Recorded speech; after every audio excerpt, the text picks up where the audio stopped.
Estimados estudiantes, ahora vamos a iniciar con la unidad 2 de microeconomía aplicada.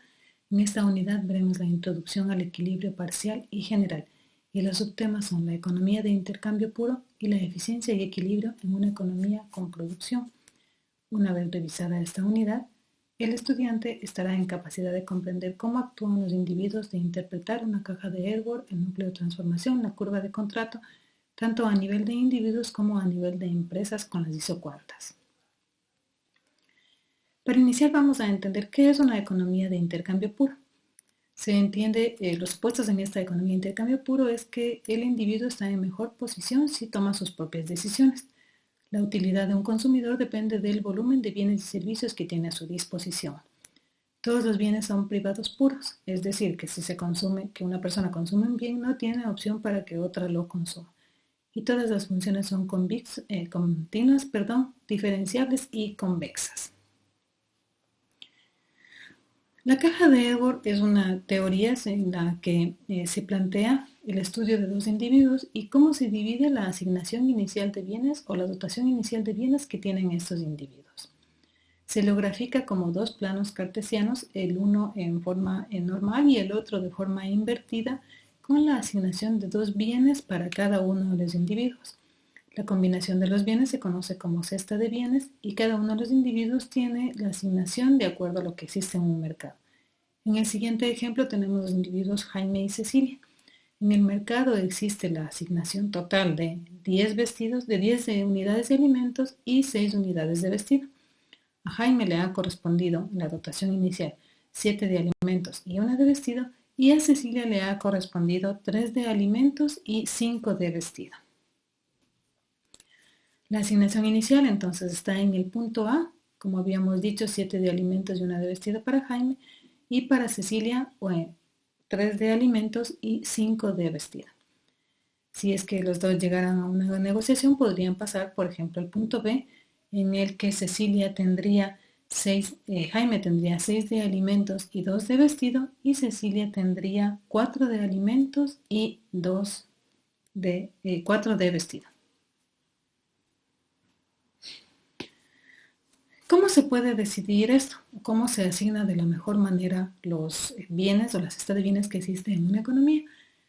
Pareto plantea algo conocido como el óptimo, en el sentido de Pareto, cuando la función de bienestar es igual a la suma de las funciones individuales de cada una de las personas. En una asignación óptima de Pareto no es posible mejorar la condición de una persona sin perjudicar a otra. Es decir, la asignación óptima será aquella en que ya no se puede mejorar la posición de una si es que otra está en desventaja. Para saber en qué punto de esta combinación de bienes existe una asignación óptima de Pareto, se debe igualar la relación marginal de sustitución del bien 1 por el bien 2, es decir, del bien, en este caso, los bienes de Jaime por los bienes de Cecilia. En el siguiente gráfico, en la diapositiva 10, tenemos nuevamente la caja de Edward, en la que podemos ver las asignaciones de Jaime y Cecilia. Para Jaime se han construido diferentes curvas de indiferencia que están en color rojo, y para Cecilia las curvas de indiferencia están en color azul. La asignación inicial que se había planteado antes desde el punto A, en el cual convergen la curva de indiferencia 1 de Jaime y la curva de indiferencia 1 de Cecilia. En este gráfico podemos ver también el núcleo de la caja de Edward con color amarillo. Esta línea amarilla está definida por la asignación inicial o el espacio entre las asignaciones iniciales que tienen cada uno de los individuos. Y dentro de este espacio, que es el núcleo de la caja de Edward, podrían estar todas las asignaciones óptimas en el sentido de Pareto. Para llegar a una asignación óptima, Jaime entrega una unidad de alimento por una unidad de vestido y Cecilia de igual forma entrega una unidad de vestido por una de alimento. En este caso, los dos individuos están en mejor posición que antes y podemos ver esta nueva asignación en el punto C, en la misma diapositiva. También está en el punto B, pero recordemos que en la curva de indiferencia la asignación es igual a lo largo de toda la curva. Sin embargo, ¿por qué le conviene el punto C y no el punto B? Porque habíamos dicho que la asignación óptima de Pareto es aquella en la que la relación marginal de sustitución de un individuo es igual a la relación marginal de sustitución del otro. Y en el punto B, las curvas de indiferencia se cortan, mientras que en el punto C son tangentes. La curva de indiferencia de Cecilia con la curva de indiferencia 2 de Jaime con la curva de indiferencia 3 de Cecilia.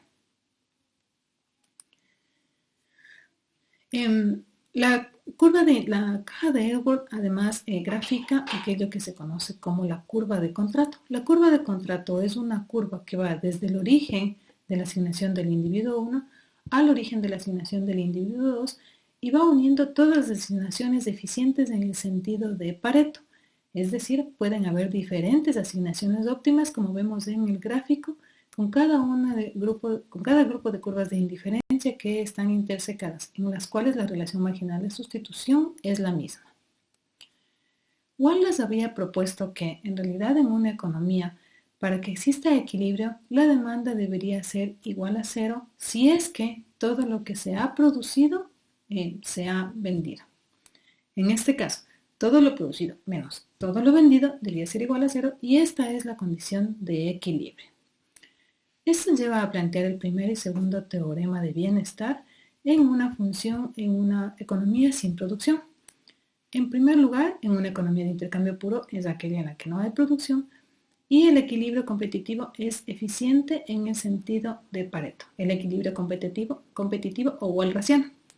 Y el segundo teorema dice que se puede alcanzar cualquier asignación eficiente que conduzca a un equilibrio competitivo siempre que las situaciones se hagan de forma adecuada y en un mercado perfectamente competitivo.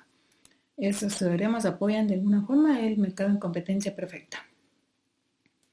Ahora vamos a ver la segunda unidad, que es el equilibrio y la eficiencia con producción. Aquí podemos comparar dos bienes, el café y el té.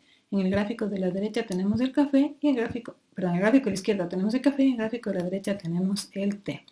Como sabemos, estos dos bienes son sustitutivos. Entonces, inicialmente el precio del café es 6. ¿Qué sucede si hay un incremento del precio? Por cualquier razón, vamos a suponer que hay un impuesto y el precio se incrementa. Cuando hay un incremento del precio del café, sucede algo la demanda del café disminuye, pero también sucede algo con la demanda del té. Como son bienes sustitutivos, la demanda del té va a crecer. Pero el momento en que crece la demanda del té sin que haya una variación de la oferta, el precio también crece. Entonces, el precio original del té era 3, la demanda va a hacer que crezca hasta 3.58 el precio, pero esto provoca nuevamente que la gente deje de comprar té y vuelva a comprar café.